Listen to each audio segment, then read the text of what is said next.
I sat down with astrologer Alixandra Rose to talk about the transition from Sagittarius to Capricorn, all those planets going through Capricorn now, and the times ahead. So check this out.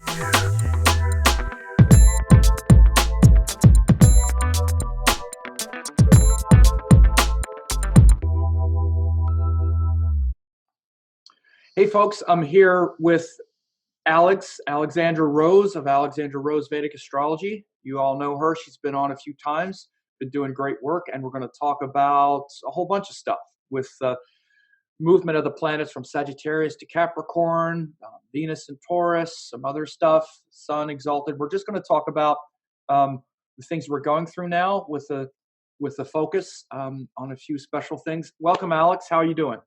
Thanks, Sam. I'm good, considering everything. Everything is okay in my own little world, and I'm grateful for that. Well, your world is getting bigger, and our worlds are bigger these days because we can do things like this, right? Yeah, it's true.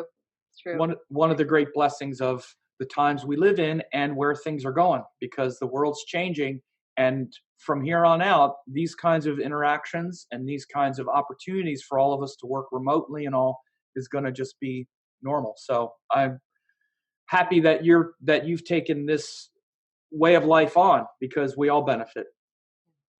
So what do you got for us today? What are we going to be talking about? First of all, remind people of your story and how you got started and what you're doing in your practice, because people might not remember. I know it, but I want everybody to remember. Sure. Yeah. So I've been practicing Vedic astrology for about 3 years now. I think I took Sam's course about 5 years ago, started in the course. And my practice is mainly based around the evolution of the individual, based on kind of where you're at and the blockages that are coming up for you. I kind of help as a spiritual counselor in that way, to kind of give people insight into where they're at and how they can really show up for life with kind of what's going on for them, positive and negative, to really inspire people to follow their dharma and to do their healing in that way. I'd say that's my main focus, rather than kind of anything else is that. And that's my main focus really in my life, is to grow and to reflect and to see where we're at. And so I help people do the same. And a lot of your work also revolves around earth-based practices. You have a vast experience in those kinds of healing modalities, and you lead meditations and retreats at times when we're allowed to touch each other. And you do these kinds of things as well. Explain a little bit about that, about that work, and how Vedic astrology has really helped to enhance even practices that aren't like Indian, yogic, whatever, even like shamanic work and stuff like that you've done, and how Vedic wisdom and the structures have helped to clarify and enhance that work. Of course. Yeah, that's great. Thank you for mentioning that. I work with a community called the New Earth Movement. And my teacher was trained with Don Miguel Ruiz, who was a Toltec, is a Toltec. And so she was initiated in that world. And so I have been working with her. Her name is Nina Palmieri. And we offer a variety of modalities, ways to heal, really. And that's where, like Sam is saying, really in the alignment with the Vedic astrology, because Vedic astrology is the science of light. It shows you where you're at, shows you your karma. It shows you how to decondition and kind of awaken and kind of raise the frequency of energies working in you to find balance and your purest potential. And that's the same that we do in the work that we do. We do all sorts of workshops, meditations. We tune people in with the solstices, the equinoxes, to really be connected to the cycles of the earth, which is just like the Vedic astrology. And so they really do kind of come together and complement each other. And the same with the shamanic work. It's really the purpose of the shamanic work is to see where you're at, to see your blockages and your conditioning, and then remove those things so that you can be living a life that is really in your highest potential. And so it's the same, like you're saying, with the Vedic astrology, because we're looking at your chart and we're seeing what your hindrances are, what your gifts are, and you can't change anything until you become aware. And so that's really where I stand in all the work that I do is to help bring awareness to people, so they can grow. Yeah, that's a fascinating cultural expression. You know, one of the things with what I found when I started really studying Vedic astrology very deeply, especially on that level of those frameworks and those universal principles, is they're universal for a reason. That's what they are. And whether we know it or not, every wisdom tradition, whether it's Eastern, Western, Mesoamerican, whatever it is always going to have a correlation with every other one. So I already know at this point, no matter if it's an authentic system, which all the ancient people had authentic spiritual systems and practices. We don't necessarily know what they all were because all of them weren't as well preserved. But it's not going to be like the Indians were the only ones that came up with this. No, they're the ones who had it preserved, you know, the best. But all ancient dharmic cultures use the same frameworks. But they explain them through the you know, the icons of their world, and their deities were different because their nature was different, but they all had some version of three gunas and the evolution of consciousness, five elements, solstices, because we're all dealing with the same thing. Just like every medical system is going to analyze the body, it's going to do it differently, but there isn't any system that's going to say you don't have blood, you don't have skin, you don't have bones, because they're all doing the same. They're working on the same organism. Mm-hmm. So one of the things, just to say, like what Alix and I talk about a lot, just so people know, is we often talk about, like I often sort of pick her brain a little bit about what the structure is of this, because I'm a very structured, like I want to know, how does the Toltec stuff work? What is the thing? Because I want to see, oh yeah, this is just like this, and trying to bring these systems together because I know they're going to link up somewhere. Mm-hmm. Mm-hmm. And have you found some interest and motivation in seeing how, like, the mechanics, literally like the structures of one practice and one system leads to another? Yes, of course. You know, they're different in the sense that the Vedic astrology is also a science. And so it has very particular, you know, this planet here means this, and it's aspecting this, where the Toltec is saying, let's take away all of the definition, because if your mind is attached to an idea or a definition of something, then it loses its own flavor for a person. It's like we're trying to decondition all of the ideas. So that's a difference that kind of plays out between the two. But in the Toltec tradition, they call it the virtual reality that you're existing in. That Maya. Yeah, the Maya, exactly. And so you have to be aware of the virtual reality, not just yours, but the virtual reality of the planet. Dharma. Yeah, exactly. And so when you become aware, then you see that you're dreaming, you know, that this is a dream and that you can wake up to the dream, and you can birth your own reality from the inside out. And this is the same as the Vedic astrology, in the sense that the chart is a map of your virtual reality, and you get to see what's playing out, what planets are working energetically. And when you become aware of the frequencies, so much is possible. So it's the same in that way. Mm-hmm. And remedies are the same, because I know there's a lot with, you know, every dharmic tradition uses things like sound, you know, like vibration, hello, right? Mantra, you know, some kind of ceremony with fire and this, and it all sort of comes together, but in a different way.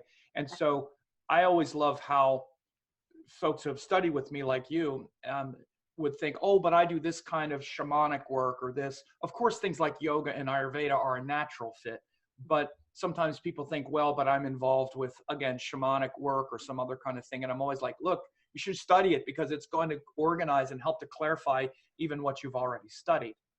It's not like outside of the realm, because we're all still dealing with the same, you know, structures, like I said. And this is the real beauty of the Vedic system and the Indian system, again, is that they preserve the actual teachings. Like, we already know that the Mayans, for instance, lost so much. We still have a lot, though, because it was written on things like stones, but we can't access their actual yoga, the actual medicine, because it's fragmented. Mm-hmm. So that's the greatness of the Indian system. And it actually plays really well what we're saying here. It really plays well into what you and I are going to talk about, because, you know, before we started, we were talking about this transition from what we're all experiencing right now is this huge transition from Sagittarius energy to Capricorn energy. And the Sagittarius energy is like all of these teachings, this whole body of knowledge that's inspiring all these teachings, but then they filter down into things like practices, which is Capricorn. Capricorn is like, okay, you got all these things that inspire you. How are you applying them? How are you practicing them? Because that's going to then also clarify what you really believe. Yeah. Because we have a lot of beliefs, and right now we're in an age where we have a lot of beliefs, a lot of spin, a lot of ideas have been spinning around for a while, right, for several years, but especially this last year and a half or so. And they lead us to these, you know, beliefs. Now those beliefs are crashing into the reality that we're seeing right now. Mm-hmm. So I know Alix is going to talk quite a bit now about these things with these transitions of the planets in Capricorn, but just wanted to start with that. And thanks for sharing that.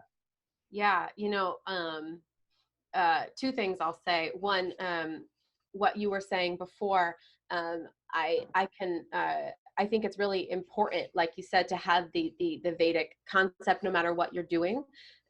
Because, for instance, for myself, I'm a Cancer. I have Venus, Mars in my first house. And when I'm doing shamanic work, when I'm doing Toltec dreaming, all these different things, because I know this about myself, I can start to understand it more. Oh, this is playing out because of this. Now, how can I work with this? It really puts a framework or kind of a scientific language to your characteristics, to your traits, so that you really can grow within it. No matter the work that you do on yourself, to have a context is so helpful. So I'll say that. And then also what you're saying too, it made me think of a story that my other teacher, Nina Palmieri, tells about how when she was in the dreaming school, in the Toltec dreaming school, and she was amazed because she said year after year, sometimes people would be in the school and they would be telling the same story over and over and over again. And she couldn't understand why they weren't growing, why they weren't evolving, why the stories were the same. And she went to her teacher and she said, why is this? And her teacher said that not everyone is coming to do the work, which she said sort of amazed her. And I've seen that over the years, like that story started to click over the years. And I think that I thought of that because of what you're saying on this step from Sagittarius to Capricorn, is this idea of Sagittarius, this realm of kind of high-minded ideas, moving into Capricorn now, where it's like, okay, but are you putting it into practice? It's really like we're kind of seeing where we're at. We're being faced with the truth of it coming down to reality, where like the test ground is now officially in place to see where we've been and why we've been doing what we've been doing. We're kind of being faced with that karma, really. That makes sense. Absolutely. Yeah. Just real quick. It's just interesting because even, again, the dream and we think, well, if it's all a dream, then what's the point of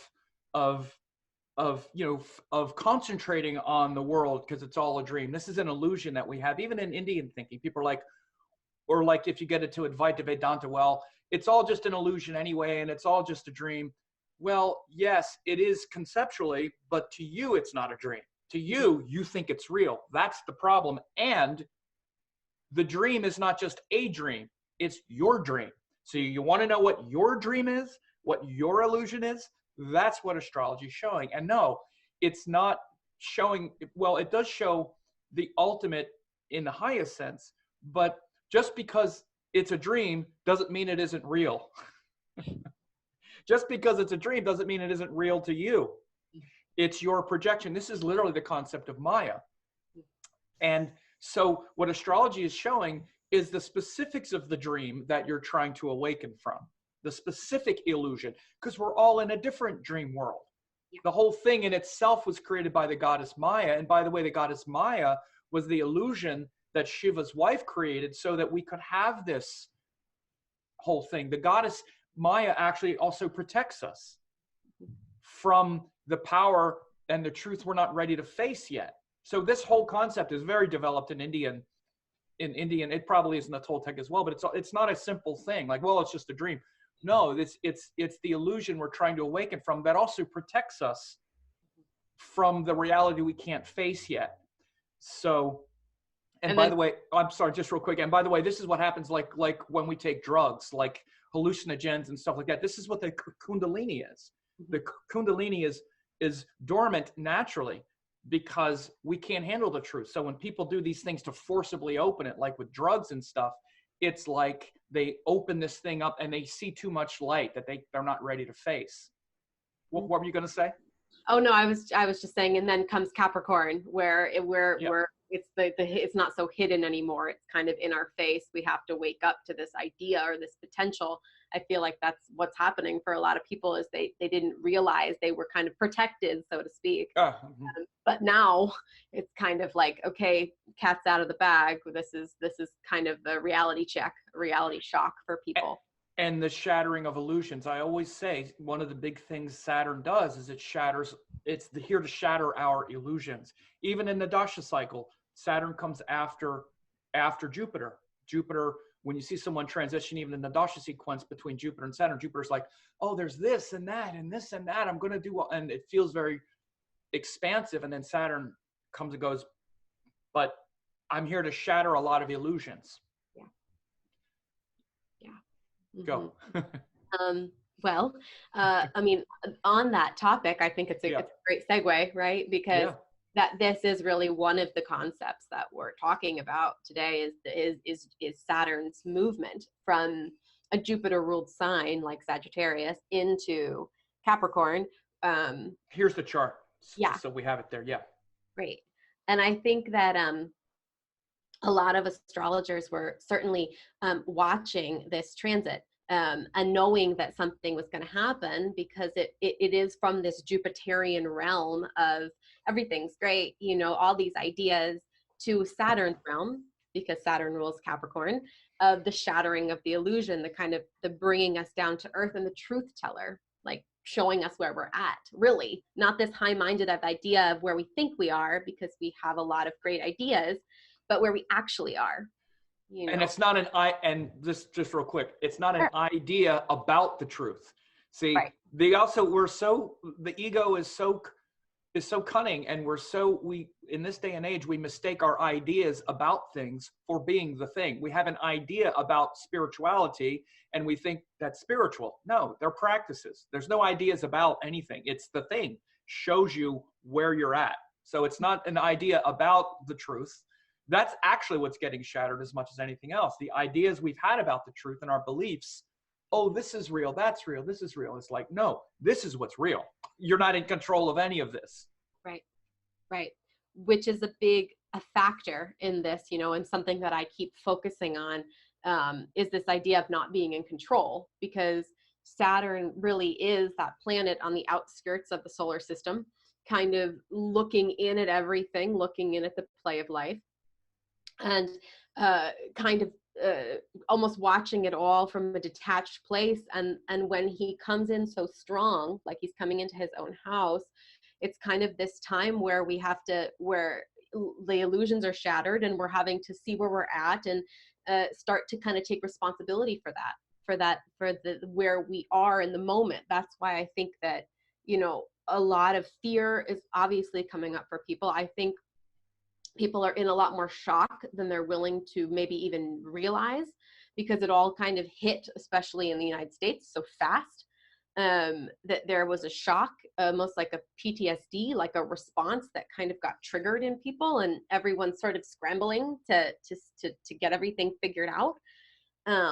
And Saturn is saying, but can we stop? Can we pause? Can we take responsibility here? Sort of for what's going on. It's like he brings hardship, and usually he can bring it quite quickly, you know, like all of a sudden we're, like you're saying, sort of stopped in our tracks. But this is where we have the opportunity to check in with our internal environment and really put our tools into practice, and realize that if we don't have any tools, then now is the time where we see that we need them. It's not just an idea of, oh, I'll get to that. It's like, I need this in order to really get by here, because I think that the even more important than what's going to happen next is where we are in our collective consciousness and our own individual consciousness for each step of the way. I think that if we get lost in the fear, we're leaving Saturn's domain because we're making up stories of what's going to happen next, and we're not able to be present for what's happening. And that's a big teacher. That's a big teaching that Saturn gives, I think, on this kind of spectrum of fear or presence. So we really can sort of face things as they come up and be really realistic with ourselves that we're in shock, and that we're needing to kind of ground center to take care of sort of what's happening. Yeah, and I find it really interesting too that one of the responses that people that we've seen is, we're in shock, so we go out and buy all the toilet paper. Like, Right. I'm at least in control of the toilet paper. But what's also really funny is that, if funny or sad or whatever you want to put it, is that this is also a very Saturn thing, because Saturn rules like the colon. I got some control. I have, 6 months worth of toilet paper, right? It's just, but yeah, that illusion of control Mhm. is the biggest one that all human beings have to overcome, because we live as if we're in control of something, and we're not in control of anything. Yeah. Or the thing, that's not true. We are in control of the moment, and that's the only thing we have control over. We have control over the moment and the present moment. And Yeah. that's it. And whatever we're doing, and not only do we have control over, we are absolutely responsible for it 100%. And that's exactly why we're here also. We're only here to try to be a master of the moment. Mhm. Nothing else is even remotely important or as important as that. And when we can master the moment and master the breath and become in the present moment, then we've mastered everything. Mhm. And it's the highest teaching. And again, it's that thing that, and the reason we can't master the moment is because of all these illusions that spiral out. So fear is like the catalyst Yeah. for us to learn to master the moment. And the remedy is to be alone. And again, it's remarkable how this is totally like Saturn, again, making us all go home and be by ourselves. Don't hug each other. Don't do this. Don't Right. mix. Just stop doing it. Go home, leave the streets, stop going out and having fun. No, the seasons are canceled. Basketball season is canceled. Your sports, your distractions, they're canceled. Yes. Go home, be by yourself. Don't touch each other, hug each other. No illusion of happiness. No, go home and be alone. Yeah. I think it's so profound. Yeah, it really is. And it's like this calling for inner peace. And I know, like some people are incredibly lonely, they're having to sit with themselves, which they've never done before. They're, because there's been all these distractions, or there's the fear and the anxiety because they thought they had a trajectory of what the next year was going to be like, or the money that was going to come in, and all of a sudden it's not there. And this is Saturn saying, the only, like you're saying, the only known that we have is our internal world. And so if you don't have that internal structure set in place, then here's the time now to have it. And it's like, can you hold yourself in your aloneness? Can you be okay with yourself? And there's just so much coming up for people. I've been, whether it's friends or readings, it's like the deepest triggers, or like these, like the skin seems so fragile. It's like the littlest things are kind of blowing up for people because the pressure's on and the internal world's not settled. And one of my friends said recently, it's like the whole world's in a big ceremony. Like there's a big kind of ritual ceremony happening, and all of the stuff is coming up, and it's so healing. But it's if we're willing to look at it that way, to see everything that's kind of coming to the surface, and if we're willing to embrace everyone else as if they're in a really intense healing process and their stuff is coming up, so we're not getting triggered, but we're taking this Saturn lesson of being at inner peace. And if you're lonely, it's okay. I think that's a big Saturn lesson, is can you be okay in your aloneness? And what is it like to be alone with yourself? Where do you go in your mind? You know, what stories come up? When does the fear come up? This is why Saturn and Capricorn is also great for meditation, because you're watching the thoughts as they come up and you have to keep bringing yourself back to presence. And it's such a powerful kind of time for that, I think, to check in with the internal structure, you know. And go ahead. No, I was just going to say what you're saying is so important, especially it's okay to be, not only is it okay, it's necessary. And again, this is why this is the sort of profound opportunity is, and it's not just those, you know, like say those of us who have meditated or whatever, like there's some super skill. Some of us have done it more, so it's so the skill is already built up. But even for people that have meditated or done a lot of spiritual practice, it's still the same wrenching, like arresting quality, because, you know, I thought my business was going to be doing this, I'm planning on that and this and that, and worried about maybe the economies or worried about getting sick as well, doing all the stuff too. And I'm nervous and worried about it too. And when I sit down to do my meditations and whatnot, the same kinds of things can be there. But what you're saying though is that whatever the first part of good meditation usually is some kind of, again, sadhana, some spiritual practice, like a mantra or breath or something to change the state of mind. These are the things that many people, when they try to sit and meditate, they can't do it because they don't know those techniques. And this is why the Indian practices are so amazing, because no one just sits down and meditate. You don't do it. Like if we were to hang up right now, I wouldn't just be able to sit and meditate. I can't, because my mind is now here. I need to sit down. I need to I'll do things that I know change my state of mind. Again, like intense breathing, pranayama, balancing, and then mantra. And then by the time you do that, these are the things you do to change the state of mind so that meditation happens. That's on one level. And then the next level, though, is like you said, before you even get to that, those who haven't built up the muscles, who haven't really put a lot of these things into practice, or they just have a lot of attachment and a lot of stress and fear and sadness about being alone, it's hard for them to even start there. And they have to maybe work through this fear of being sad, this fear of the pain that's underneath, because they maybe haven't faced it ever, really. They've always just escaped. And so the thought of not having some distraction or something to read or something makes them afraid to even try to open up, because there's so much sadness maybe and confusion underneath it all that it's scary for them. Yes. Yeah.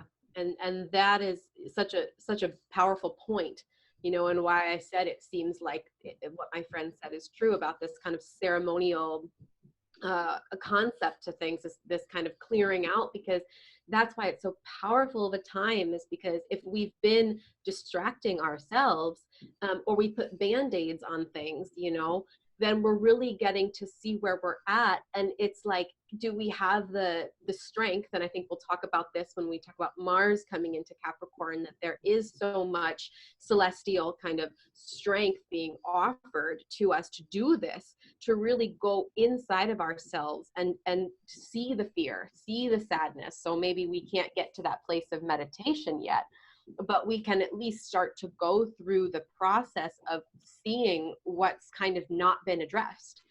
And that's where so much growth is possible. And a lot of the work that you do, because you said ceremony, this is a lot of the work that you do is lead people through that first level of that, right? Mm-hmm. Yeah. So it's very much a lot of the work that you do. And we'll make sure to have your website and stuff under there, because I know that you guys are doing you're doing a lot of these online ceremonies and stuff where you're helping people through the technology to access some of that. Is that correct? Yeah. We have classes, like right now we have a class called How to Find Your True Self in Times of Crisis, where that's very important. Yeah, where we're leading people through a 4-week teleclass series to go into that. People can ask questions, and providing people with the knowledge and the tools to help you get through this, because we're in it together. So even though someone like myself or Sam has been doing our own personal work for a long time, doesn't mean that we don't need this collective reminder to come back to ourselves and to do this kind of this healing. And I think that everybody is in that same boat together. That's the power of this, is that we're all kind of coming in, like my layers have been unraveling day by day. I'm so humbled by how I was distracting myself from certain things, even with all the work I do. It's like every day I'm just like, oh my gosh, this is so profound. What's coming up when I have to stop, and really get still. It's profound. And so, yeah, my community does offer help for people. We have a weekly call that people can call in, a prayer group where we kind of get together and we pray, and utilize the power of prayer, really not in a religious context, but get together to really have a collective intent to raise the frequency of how we as individuals are working through this time. That's great. Yeah. And we'll make sure to have those links there, because I saw the Facebook page and all like that, and the offering, and it looked just fantastic. And just real quick, one of the things, not real quick, necessarily, but one of the reasons why it's so good to be doing this now, we just had, this is the chart of today here as I'm recording this, but we just had, we're here in the new moon, or we're here in the cycle of Pisces. It's Shukla Panchami today, so it's the 5th lunar day, but we're in this Pisces. Oops. Oh, sorry. We're in this Pisces. We're in this Pisces cycle now. We had the new moon here, a few days ago, and so this Pisces is very much about this Pisces cycle next 30 days. And I did a forecast. You can check it out, of working through the illusion. And more than anything else, addressing our projections and the projection and this whole thing about the dream and the projection and the Maya. We're all in Maya. And again, Maya is the goddess Maya. My guru, Amma, is the goddess Maya incarnate. Amma gives the greatest Maya ever. You want to see Maya get around Amma? It's like, welcome to the illusion. And the one who shatters the illusion. The one sitting at the center of all the illusion. This is also Kali, who spins the illusion. And this whole thing started when we had that eclipse in Mula around December 25th. And that's goddess Kali blowing this thing up to show us the illusion and to shatter the illusion. So this whole thing, like what Alix is talking about, this awakening from the dream and this connecting to something much deeper and being held in that space, is really so in alignment with the cycle that we're in right now. Yeah. And again, it's very kind of feminine work as well, because you hear me talk, it's very kind of yoga can have that kind of masculine discipline, sit there and by yourself and that kind of thing. It can be very young. And yoga and the Indian culture, their practices, they're also mixed with a lot of feminine stuff, especially the bhakti and whatnot, all of the devotional practices. But these yin practices that Alix is talking about are very in keeping with these times. So everybody should really look that up. Anything you want to add to that, Alix? The only thing I'm thinking is not only did we have this new moon that kind of put this into place, but also Saturn is aspecting. Yeah. Which I think adds to this kind of liberation idea, but also the solitude and going into, like, he's putting his gaze on our projections and almost shattering that too, right? Yep. Yeah. You see, this is the chart for that new moon that we had. Let me go back a few hours. You can see it happened in Uttar Bhadrapada as well. It was like, it was like around right here. So it's at, like around 10 degrees, and Saturn is 6. So you can see this is what Alix is talking about. This, when we had the new moon, when we had the Amavasya, which is the actual new moon, Saturn was also putting an exact like 3rd house aspect on it, which is helping us penetrate through the illusion, because again, Saturn also shatters things and stops things. Yeah. So it's shattering the false illusion, and instead of escaping from our painful illusion into a painful escape and an unconscious painful distraction, we escape from our false illusion into our authentic reality, the authentic reality that's deeper than the created illusion. Right, right, exactly. Which is so powerful because, as we've been saying, it's an invitation to go deeper. And I think that this is like such an idea that is that it's so profound, because many times when we're comfortable, we don't, when everything is status quo, we don't feel that we need to, we're not motivated to do our work. We're not motivated to show up. It's so many times when someone hits rock bottom or goes through a dark night of the soul that all of a sudden they wake up and they had this calling to do deep work and to shift. And so really that, I think that Saturn aspect is kind of, yeah, shattering the illusion, shattering the projections, and kind of as a collective saying, okay, now I'm going to try to motivate you. I'm going to try to push you to do some work and to kind of go into those nooks and crannies that you didn't really want to. And if you want to escape, that's okay, but you're going to see that it's going to perpetuate your own suffering. So, Yeah, you know, absolutely. And the last thing that I'll say about this is that we also need to, like I said in my new moon forecast in Pisces, is we need to watch our projections and watch our illusions, because whatever is inside of us right now about however we see the world, if you see the world in this hopeful, inspiring place and that everything is for our growth and our evolution, then you're going to be seeing that in this as well. You're going to be seeing that opportunity, even though it's difficult and all that. You're going to be seeing, this is an opportunity for progress.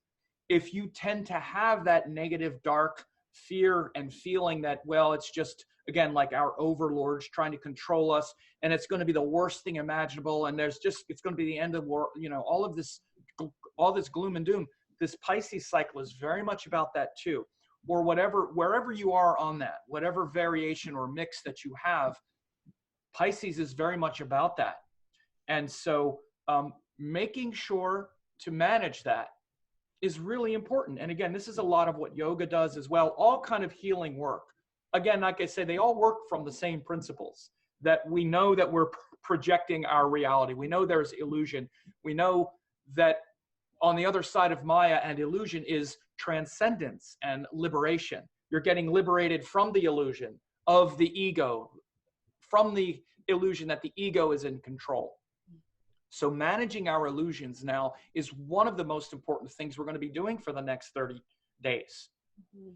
So I think the tools Alix is talking about, especially with that healing work, you should really look at and learn and really notice your own psychology, and that you're generating that. And you generate that regardless of what's happening. Now it's just getting concentrated so much, which is what happens when you cut away the safety net, when you cut away the security blanket, then it just concentrates everything much more. A lot of darkness and a lot of light. So Alix is going to talk about this part here now that we're in this Saturn Mars Capricorn. Yeah. Our inner worlds are on loudspeaker for sure, with everything that's going on, which is a blessing, a total blessing. And yeah, Mars just moved into Capricorn. What was it? A couple days ago, I think. 22nd, yeah. 22nd, yeah. So about 6 days ago now, and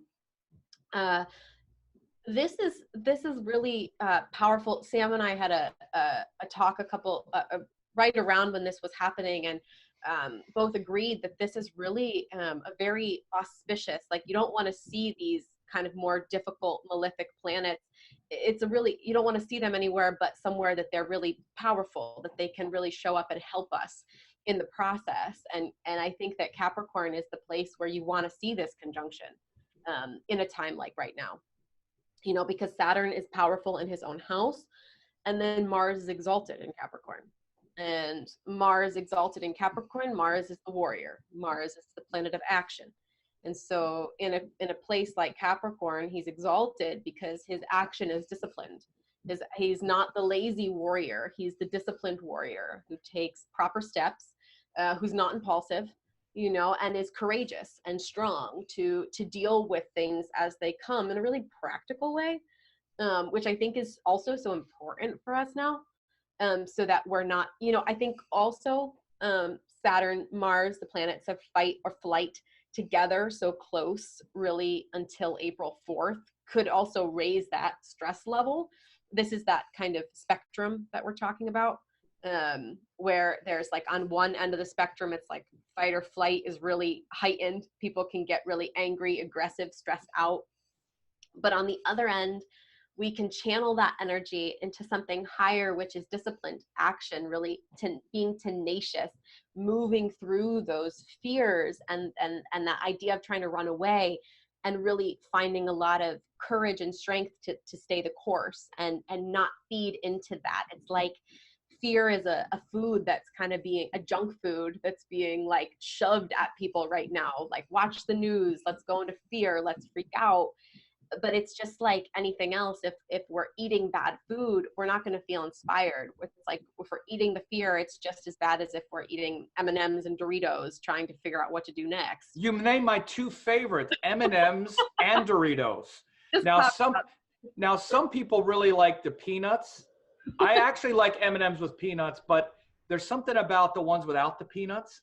Because you can crunch them really hard. And they have these M&Ms now that has cacao. They're mostly cacao. You know, right? Yeah, I don't know, but I love that. And Doritos, oh man. But it's interesting because it's like we're being told these protocols, like wash your hands and stay away from each other. But if you're still eating junk at home, then you're not really following the protocol of honoring your internal reality and taking good care of yourself so that you're less susceptible to getting, sick or being stressed, all these things, because food affects everything.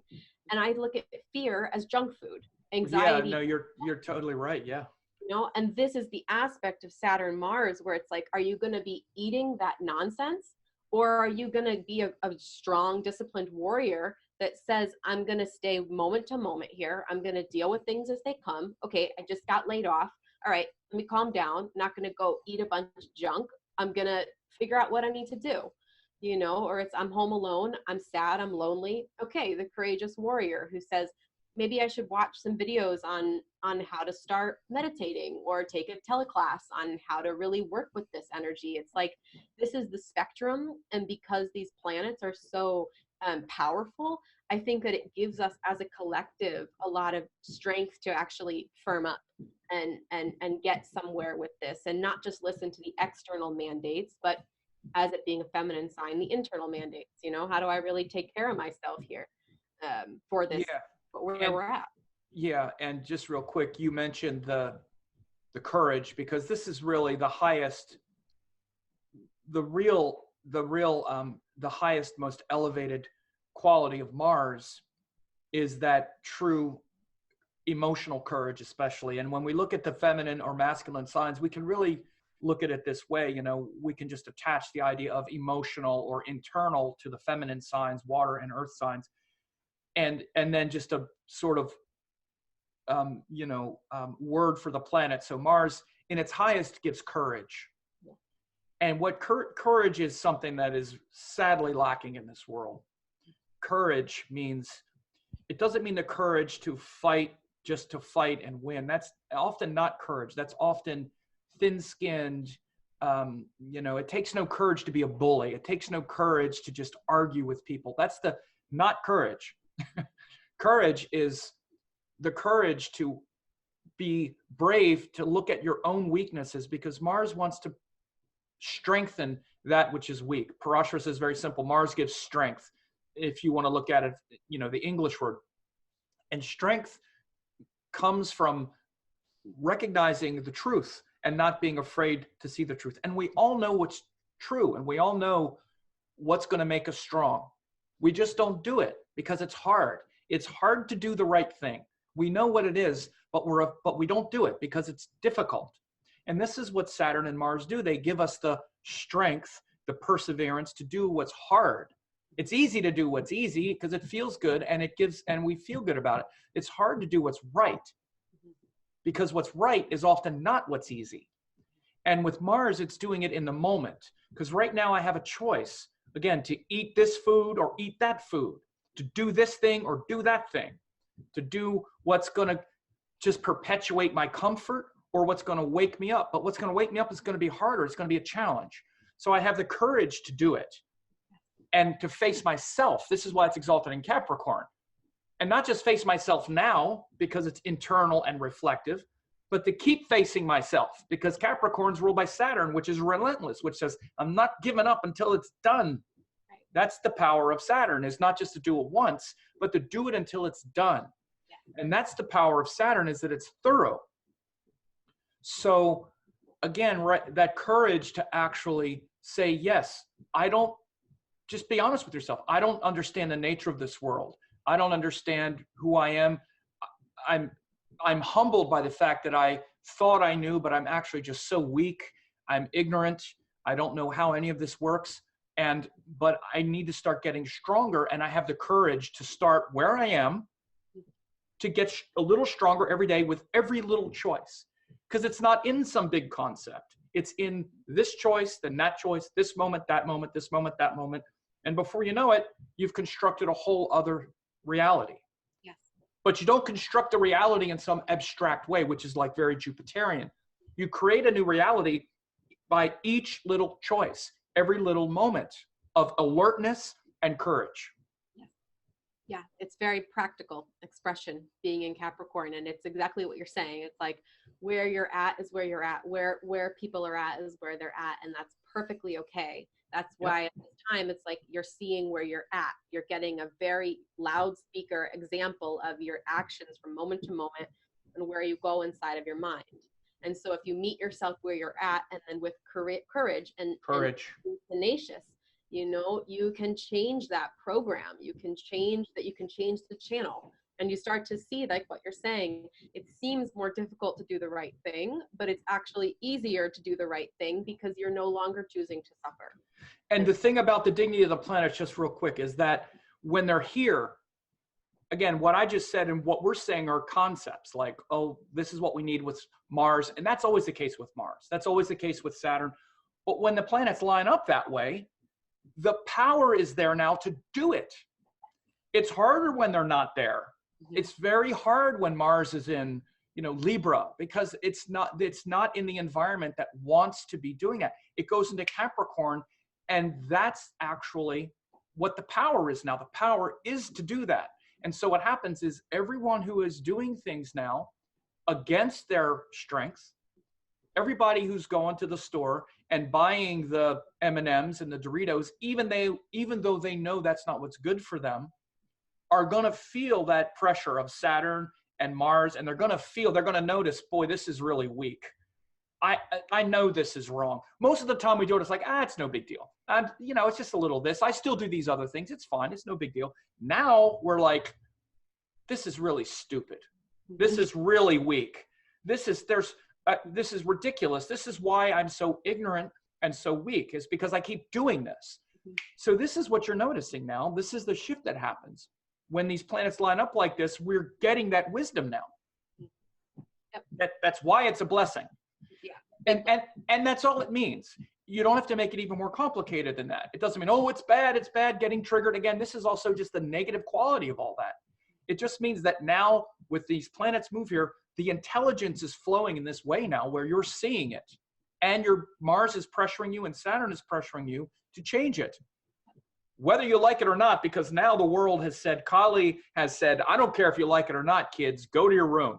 Go to your room, close the door, no playtime, no friends time. Here it is. Mm-hmm. Yep. Yep.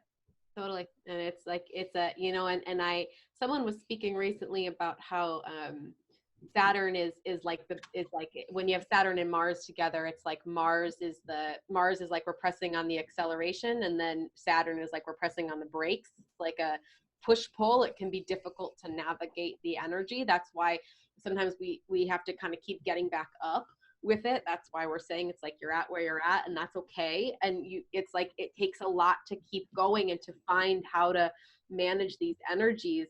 But with enough hard work, and this is Uttara Ashada, this nakshatra they're in, which we'll talk about, the defeat of the weakness is almost guaranteed, as long as you keep getting up and showing up and working for it and trusting that you're at where you're at. But we only go one step at a time, and especially these times, it's got to be moment to moment because there's nothing else going on. You know, we don't know what's next, so we go moment to moment. We keep showing up for ourselves, and it's hard work, but it's easier than staying and suffering, especially now if you're just alone at home with your mind turning.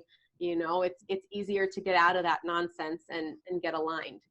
And real quick, just the 1 foot on the gas, 1 foot on the brake. That's usually a good metaphor for Saturn Mars when they're conjunct, you know, when they're joined, because, you know, it's kind of like that. But that would be like if it's in, you know, just a sign where they're not like this. In this case, it's actually not as much of a conflict. That's pointing out the conflict between Saturn and Mars. Again, one is energy, one is stopping, one is going, one is stopping. But in this case, because they're both in, I mean, Saturn's in its own, in Capricorn and Mars is exalted, there's much less of the stress between Saturn and Mars that usually exists. Like if you see it in pretty much any other sign, and particularly if it's like Cancer or something where they're both weak, or even like Libra or a place where neither one of them is very strong, then you would really see that one on the gas, one on the brake, because they're both kind of uncertain. Here, they're both really aligned, like they never are in any other setting. So we don't even feel as much of a stress between Saturn and Mars in this case, as they're both aligned to the same thing. This long-term commitment to getting strong, getting real, and willing to suffer. Because again, the last thing about those malefic planets, which also includes the sun when it comes to suffering, is they're the ones that let us, that they don't enjoy the suffering, but they're the ones that makes the suffering worth it. We want to get rid of things that have worn out their time. It's how, like with Saturn, we feel good when we get rid of clutter and we get rid of stuff that we didn't need, things piled up. That time is done. We need to let go of something. Saturn lets us do it, cut it out of our life. Mars feels good when we get in there and destroy something that was making us weak. Like, I'm strong enough to be disciplined, to get up and do the yoga or do the meditation or eat the food that makes me strong. That's suffering, but it takes a little suffering. It's not easy. So those are the two, that's their motivation. So when they're both here in Capricorn, where they're both strong, there's less of that conflict between the two. Yeah. Got it. And Uttarashada is great too, like you were saying. Yeah. I think, you know, two things. It's like, I want to talk about now Jupiter also coming into this mix, which is happening tomorrow, the 29th to 30th, the next kind of 2 days, Jupiter will be entering in, especially on the 30th that he'll be in there, according to this. And yeah, it's early in the day. Yeah, that's fine. And so they're all three in Uttara Ashada Nakshatra, which I want to touch on before I go into sort of Jupiter completely there, because I think it's important to see this nakshatra. I happen to love this nakshatra because I find it to be so powerful. When I see people that are born under this star, they're very A-type. It's like, I have to remind them to stop working, to calm down a little bit. It's like, it doesn't stop. It keeps going. It's very powerful. And it's that star of the later victory, like that we've already won is kind of the idea. It's already done, you know? And I find it to be so powerful and profound that these planets are all here, because it's almost as if the victory is ensured as long as you keep going, as long as you keep working, you know. But it's a lonesome nakshatra. It's really known to be lonely. And also it's symbolized by a hard, flat bed. That's why Jupiter is debilitated in Uttara Ashada, is because it's hard to find the hope and inspiration when we're lying on a flat board that's not very comfortable.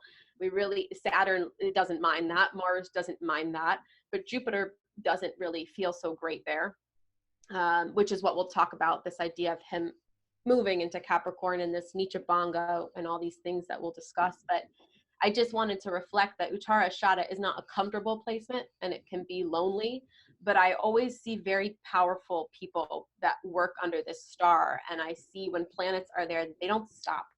And this is powerful now to be paused, but also to keep going, to keep the fortitude up, that strength, that courage to keep showing up, ensuring the victory, you know, with ambition. And I think also because it's a moksha oriented nakshatra, it has that kind of spiritual liberation in it.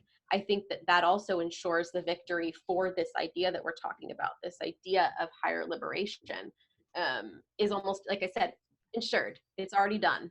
We have to trust that. And then in the process, show up moment to moment, trusting that it's already done, if that makes sense. Yeah, it's very much about also benefiting from that wisdom, because a lot of the Vishwadevas, the the deities here, are the universal principles, and putting them into practice, because the first pada is in Sagittarius, where we have to identify those teachings. The Vishwadevas, Dharma, Karma, Kala, Kama, all of these things that are, again, those universal Vedic principles of desire and time and truth and effort and all of that stuff that, again, you could just talk about. These are all of those principles, those Vishwadevas. The last pada of Sagittarius leads to the first three in Capricorn. So the first 10 degrees of Capricorn is where you take all of that stuff, all those universal principles that we acquire in Sagittarius, and you take them out of the abstract realm and bring them into the focused, concentrated effort of Capricorn, because they're really of no value. Our teachings are of no value if they just hang out in space somewhere. That's where they come. They descend from the teachers and the gods and the etheric realm, because Jupiter rules the ether. And they come to us as a celestial message, you could say, as a channel. All of that's real. But you have to take what's channeled and apply it. Mm-hmm. This nakshatra, so the reason that our victory is guaranteed in Uttarashada is because we're following through on all those things. We're not just letting it be some ideas buzzing around in our head. It now comes into the realm of effort, which is the Capricorn side, of it. I actually have my Ketu in the Sagittarius side, which is, again, more of the kind of inspiring part. Then the Capricorn is the effort part. Yeah. Which is where we see Saturn, Mars, and Jupiter. And Saturn and Jupiter will be in there even through the retrograde cycle. They'll be there. Saturn will be there this whole year. That, and it makes me very happy. Yeah. I love Uttarashada very much, because it really gets the job done, and I appreciate that. Yeah, and the last thing that I'll say real quick, just to make this delineation, is there are the two different sides of it. Again, the Sagittarius side, it's almost like the channel. It's very much like a channel to those Vishwadevas, those universal principles.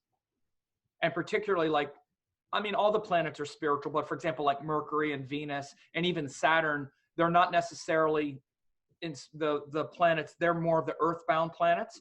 But anytime, like Mars, Jupiter, the sun, the moon, and even Ketu, which is also very kind of like otherworldly, and the ones that are interested in that, that are mainly related to fire and those kinds of spiritual development, they, in the Sagittarius, pada, that last one, they're very much like channels. A person can be very much a channel in that Sagittarius part. They could really channel something directly in the Sagittarius pada of Uttarashada. The Capricorn part is the work part. And of course, this is all sidereal zodiac based. You stop using the correct zodiac and you can throw all that out the window, because now you're not using the correct zodiac. So of course, this is why the sidereal zodiac is how all of this stuff lines up.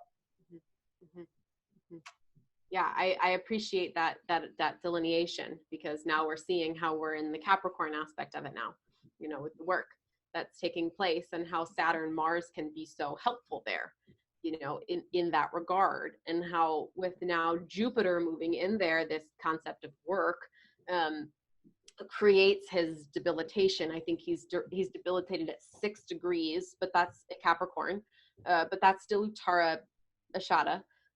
So he's now kind of in this place. I think it's easier for him, like you're saying, in the Sagittarius end. And now that he's moving into Capricorn, I think we're seeing how that heaviness of doing the work, and that discomfort of that hard bed, really puts kind of a wet blanket on that hope and that inspiration. It can, if we're just looking at Jupiter. But I think because, so that's where, when we're saying, oh, well, Jupiter is getting debilitated. Uh-oh, you know, we're going to lose our hope. We're going to lose our inspiration. It's going to be harder to find our teachings. I think that that's true if we're looking at it from just a Jupiter standpoint, but we also have to factor in the Nichabanga, which is a Nichabanga Raja Yoga, which is a powerful placement in the Vedic astrology, which is a cancellation of a debilitation, because the planet is with powerful planets to help it to improve its situation. And in this instance, we have two Nichabanga happening. We have Saturn in its own house and Mars exalted and powerful, both of them. So I see it as it's not that we're losing touch of our teachings, but we're having to put our teachings to the test. We're having to put our teachings to work. We can find great hope and inspiration if we are implementing the teachings, putting them, putting our faith and our spirituality into practice. You know, it's because Saturn, Mars being so powerful are almost supporting Jupiter as long as we're finding a balance between those energies, if that makes sense. Yeah, and it's, again, one of the great things of Jupiter in Capricorn, just in general, is it's humbling. Mm-hmm.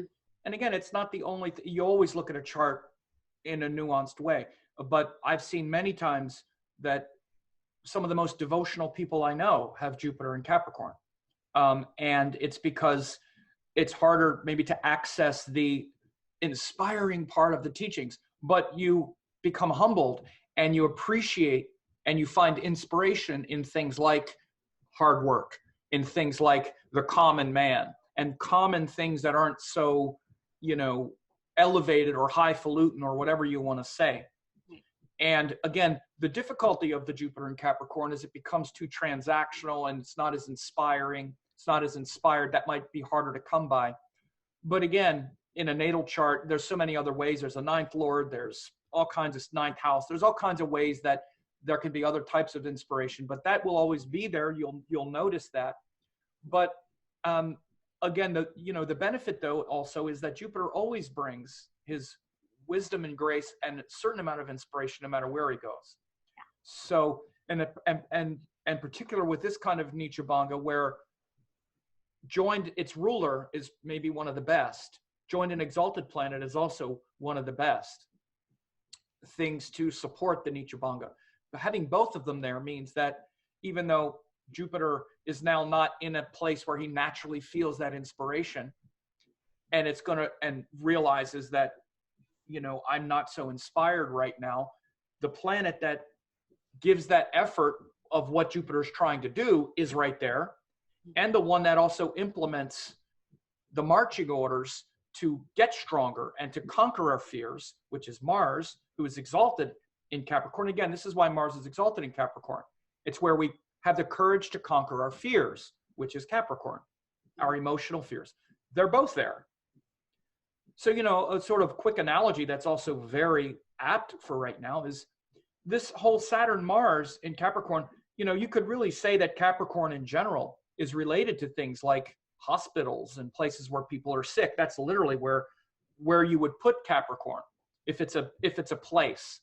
Saturn there is like, you know, is like the ones who are, like, let's say, running the hospital, like the ones who are managing. And Mars is kind of like the people on the front lines curing people, right? And so this is literally kind of what we're seeing right now, even with this world, where this stress and this crush on hospitals and trying to cure and heal and be protected from the death and the consequences.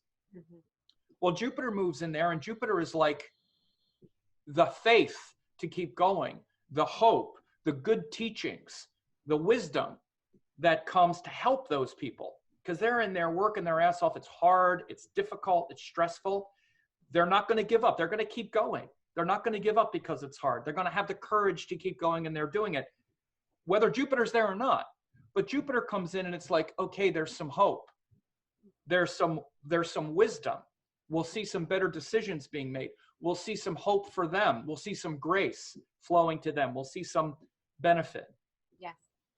Yeah. Now, again, that might not be the kind of benefit that Jupiter naturally likes, because Jupiter wants to be in the church. He's like the priest. The priest feels better in the church. He feels better preaching. People came to the church to hear the priest. This is like Jupiter and Sagittarius. You put the priest in the hospital, he doesn't really, it's not really where he belongs necessarily, but then he'll help the people in the hospital.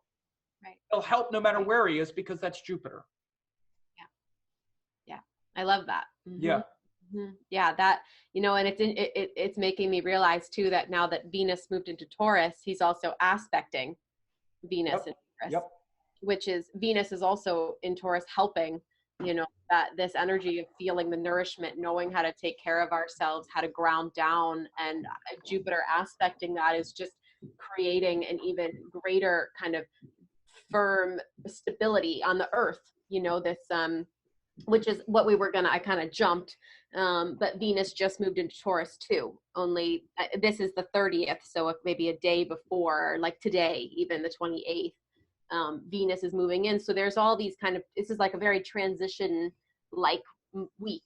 You know, we have Mars moving into Capricorn, Jupiter moving into Capricorn, and Venus moving into Taurus, all earth signs, you know, really kind of giving, like you're saying, it's like, yes, the preacher is not in the church, but he's in the hospital, and that's just a good place for him to be. They need him in the hospital. Like, you know, this is the thing about Jupiter, they need him everywhere. So we have to look at things like dignity and not lose our mind over it. Again, things are so overdone with these words and these concepts. There's always Nitra Banga. It's still Jupiter. He's always needed somewhere.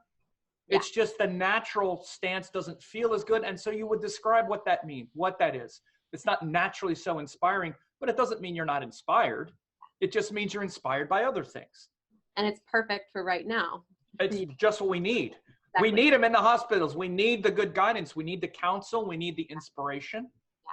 And just real quick, Venus just moved today. So you and I are now, you know, as we're doing this, Venus just moved in today. We're doing this now about right here. We're about right here. So this is where it is now, about right here. So Venus just moved into Taurus today, and you can see it's almost exact. This is a good lesson in the planet's aspect by exact degree. So the exact Jupiter-Venus aspect happened a couple days ago, or it was like yesterday. But anyway, so it is casting that aspect, and Venus now in Taurus is very auspicious between now and August of this year. Mm-hmm.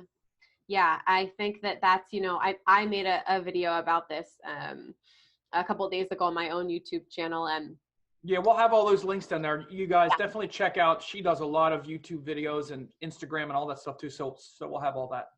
And I thought it was interesting because I was talking about Mars and Saturn and Jupiter and Capricorn, and I was getting all fired up about discipline and the warrior. And then all of a sudden I was like, and then there's Venus in Taurus, which I almost felt myself embody this Venus in Taurus that said, and be disciplined, all this stuff we're talking about, and hold yourself, right? Comfort yourself, find the nourishment, kind of rest into the earth. If you can get your bare feet on the soil, please do it. Like, connect yourself to the earth, bring everything down. You know, if you can get in the quietude of the forest, like with the flowers, anything that brings the senses joy and peace and beautification and harmony.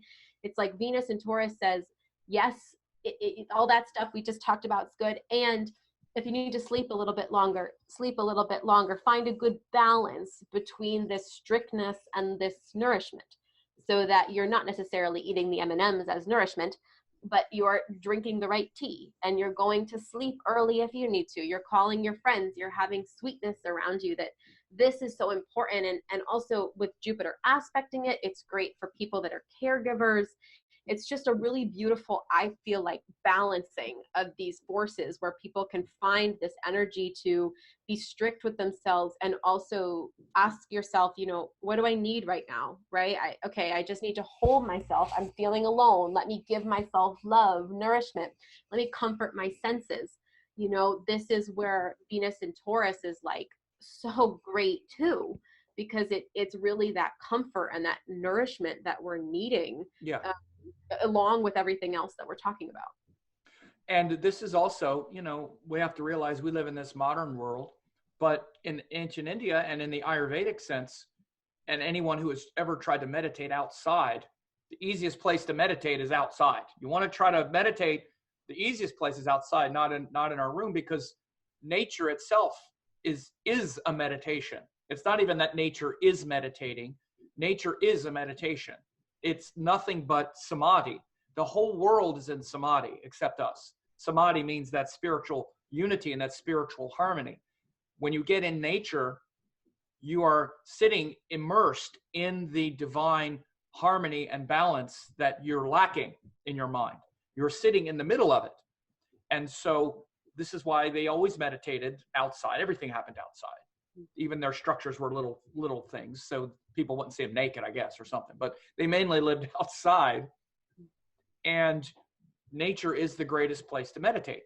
The prana of the water, the breeze, trees, all that stuff, just natural sounds will put you in a state of meditation. And we already know this. This is why even people should understand meditation. It's not an effort on some level.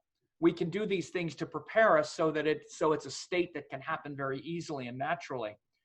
But we all meditate without even knowing it when we get into nature and we just sit and we feel that peace and stillness just settle into us. That's often the closest state of meditation that many of us get without any kind of technique. It just happens naturally. We need to create a technique because most of our modern lives are somewhat out of alignment with that nature. Back in ancient times, they weren't. This is why there wasn't even a lot said about meditation, because it was so easy. Krishna just said, sit this way and think of me. And it was like, all right, that's it. I'll sit this way and think of you. Probably don't have to think of you. I can just probably sit and look up at the stars, sit and listen to the natural sounds. And meditation happens. So this combination even of, if you live in a place where most people can, hopefully with social distancing and whatnot, most of us could still like go outside in trails and stuff like that. And, I'm blessed. I live in San Diego near some beautiful trails and, all that stuff. It's not that far. And I haven't been doing as much of it. I actually did a little bit of it, but I also live near the ocean. I live near some parks, and it's a whole different vibe. Yeah, I think it's really important to get still in the nature and to utilize that kind of that comfort and that nourishment that it brings. And even if you can't get outside for some reason, it's like this nourishing of the senses, so that you're lighting an incense, or you're taking a bath, you're drinking your warm tea, you're having your herbs. It's also in Kritika, which is ruled by Agni, the god of fire. And so it is important that you're nourishing yourself. But like I said, with things that are stimulating your Agni, your internal fire, that you're keeping that nourishment really something that is helping you stay aligned. And this is where nature is so good. But like I said, it's like anything warm that keeps you good, anything that ignites your senses, that makes you feel good, is so helpful now through this process to be able to find our way through while we're kind of being forced into stillness. Might as well utilize these amazing transits to help ourselves in all the ways, all the Venus and Taurus ways, and all that Capricorn energy. It's like, do your yoga, get outside, keep this inner fire stoked to help yourself help your immunity stay strong, help your, everything just stay strong. It's like, and take care of yourself. There's just so much beauty in the process of this unfoldment. And of course, this is, all these earth signs, right? Yeah. Capricorn and Taurus, both earth signs. And it's in Kritika until the 7th. And then the 8th, it goes into Rohini, where it'll be for, a few months, goes up and back. I think it probably hits Mrigashira, or it goes to the end, hits Mrigashira, and then goes retrograde. But so, this first part of it, if you're seeing this in late March into early April until April 7th, it's in Kritika. So a lot of this sort of purification, Kritika's more intense nakshatra there because it's about purification. And then it goes into Rohini, which is also more of that nurturing sort of sensual purification, sensual joy and pleasure, and even a little more relaxing, a little more of that relaxation part. Yeah, but I'm just making the delineation because the things that I was saying too is like the meditation. It's a continuum, and this is one of the things you see with the nakshatras. is that, and the nakshatra connections to Rashis is the first section. You know, you'll see that the first section of Taurus is up to 10 Kritika, is Kritika, the first 10 degrees. And again, this is why it shows how Aries leads into Taurus and this purification, but this grounding. Kritika is really related to like a fire pit, because you build the fire pit where you do a puja in a contained environment with like bricks and stuff like that. So the nakshatra of Kritika is really about that fire pit where the fire is in the earth. So this part of Venus going into Kritika is really about that kind of ceremonial thing, where the fire is contained within a vessel that gives structure. Again, you can really see that so specific as Aries becoming Taurus. And then the middle section, Rohini, is more about lotuses and more things that are just purely Taurus, because it exists completely in Taurus. But then the other one, Mrigashira, is like a transition from Taurus to Gemini. So you have a Gemini quality of Taurus in Mrigashira. So this is really the beauty of the nakshatra scheme as it's connected to the Rashis. But the last thing, one thing I also wanted to bring up, though, is that all of this quality around the nurturing and whatnot, I want to go back to the fact that we're in this Pisces cycle right now. Like I said, this is why I do these 30-day cycles. All of this is happening within a 30-day cycle of Pisces, where we're looking, our mind is trying to access liberation and what liberation really is. And again, how are we projecting this? What are we trying to be liberated? Are we trying to be liberated from our crazy mind or fearful world? Or do we see that as just a mistake of the ego so we can, you know, be liberated from that mistake and step into that which is already free, that which is already liberated, except for our attachment. So again, this is the big Pisces thing, is really, it's a sign of dissolving. It's about dissolving our obsession with the world, even dissolving our idea to want to save the world, which is the Aquarius theme. That, oh, I'm part of humanity and all that. That was Aquarius. Now it's, but I'm not even really a part of this world, ultimately. Mm-hmm. So this can lead us into some fantasy where we're like, yes, because the world is just run by overlords, and it can get spin out into crazy fantasies. Or it can be, no, because the world is just this benevolent play of Maya, of illusion, of the Divine Mother, who created this beautiful world for us to come and know ourselves. And so this whole thing is unfolding this month this way. Mm-hmm. Mm-hmm. Mm-hmm. Yeah, it's very beautiful, and I think with all the planets moving into Earth signs, it really gives us the potential to be working with this dissolving in a grounded way. A grounded way, yeah, because Earth and water, of course, water has no shape without Earth. Earth gives water shape. Yeah. Mm-hmm. Yeah. So it's really,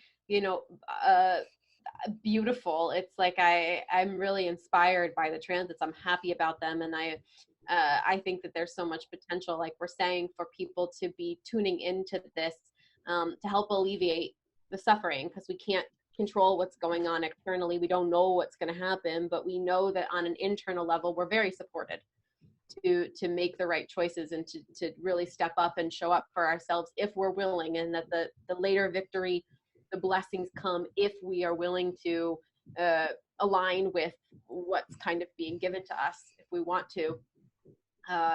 So I think that, it's a really beautiful process with the sun then moving into Aries in April 14th. Right.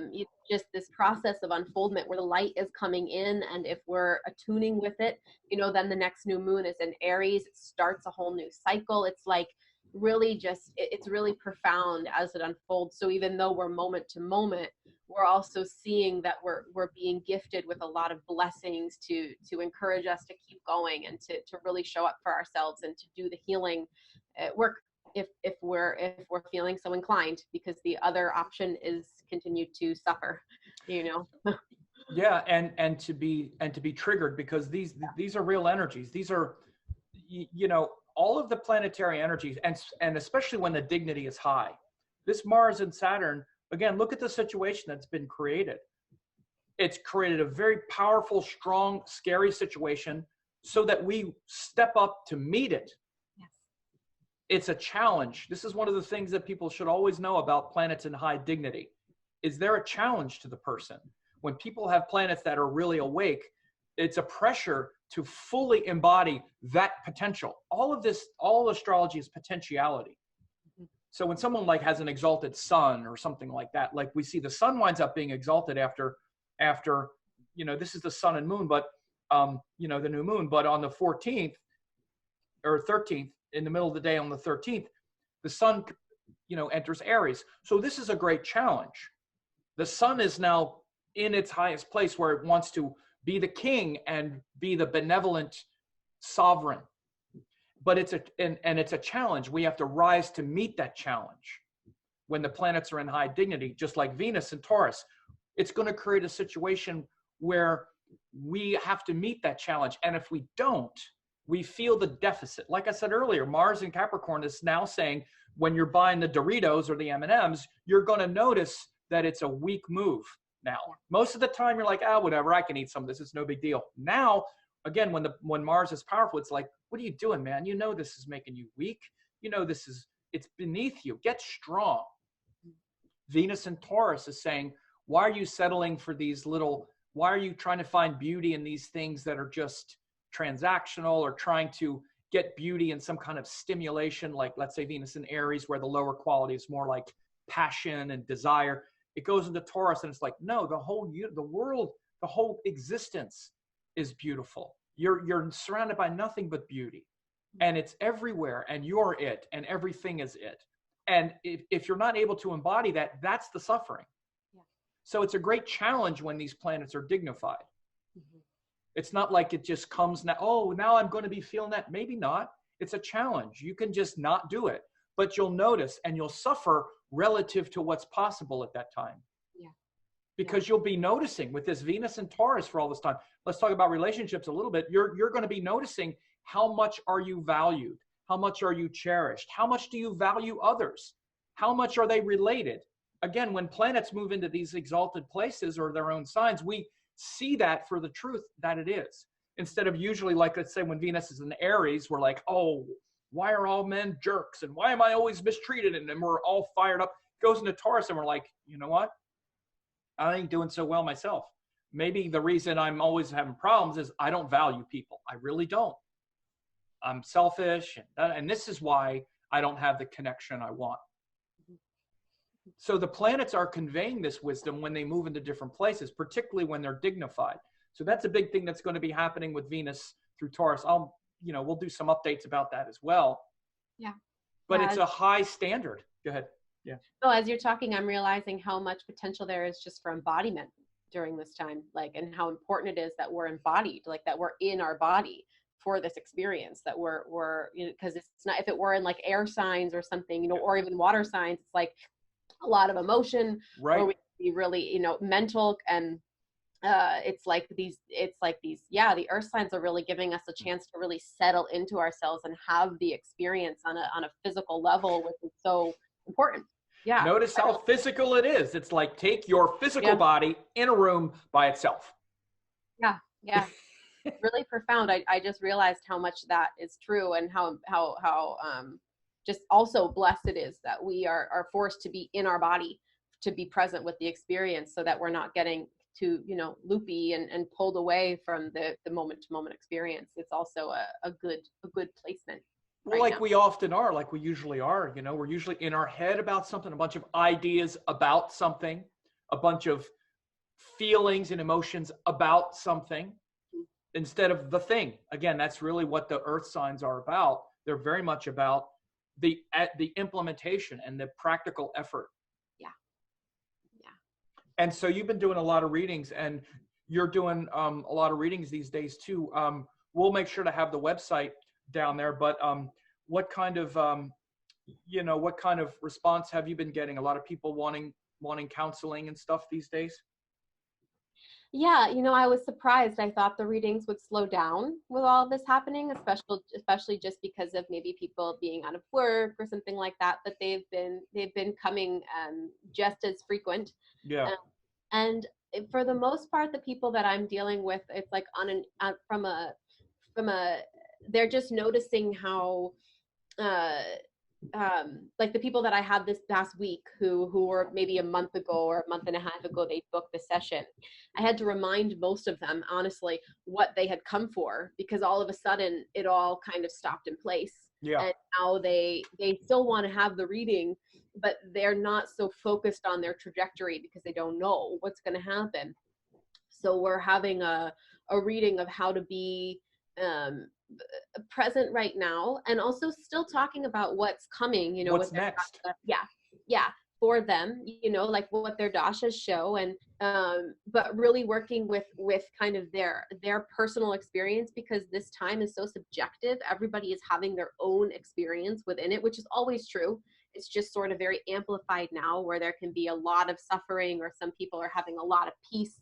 Depends where you're at. Like you're saying, the projection, we're very much in the projection right now. Yeah.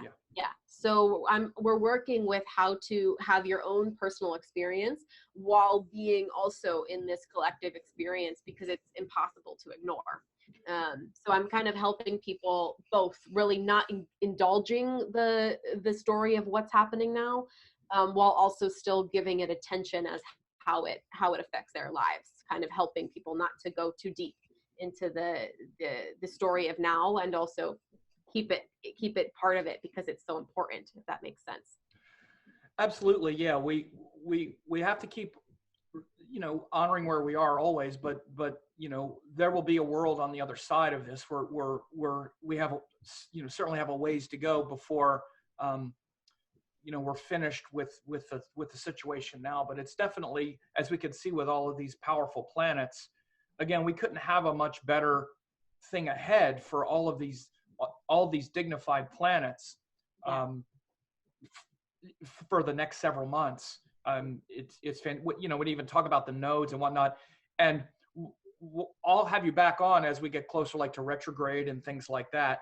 And we'll you know, we'll have you back on a few more times as this you know, as we keep going here. We have a lot of shifts here to be coming.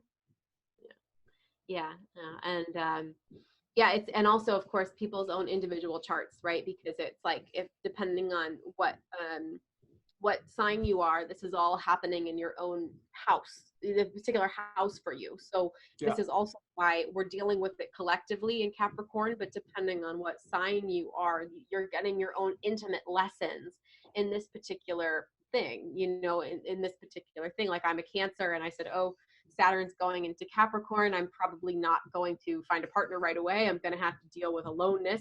Little did I know that I'm actually told to stay in my house and not go anywhere. So I'm really learning a lesson that I already knew, but it's like, for me as a Cancer, it has a lot to do with my relationships. And so you can see, depending on what sign it is, you know, for you, where you're getting the amplified level, and then how the collective is reflecting back to you the lessons that you're already having to learn. Because like I said, everything is on loudspeaker right now, so we're really getting to see it, and it's a blessing for that reason. A lot of healing can happen. Yeah, exactly. And so glad you're doing this work, Alix, and it's great. This was a fantastic talk, and I think this will really help a lot of people, you know, from many different points of view. And it's why I wanted to have you on to talk about your healing work, which is great. People definitely go to Alix's website, look her up for readings, get her updates and stuff, where she's just, you know, putting out what she does. And, you know, again, thank you very much for being here. Yeah, thank you. You're welcome.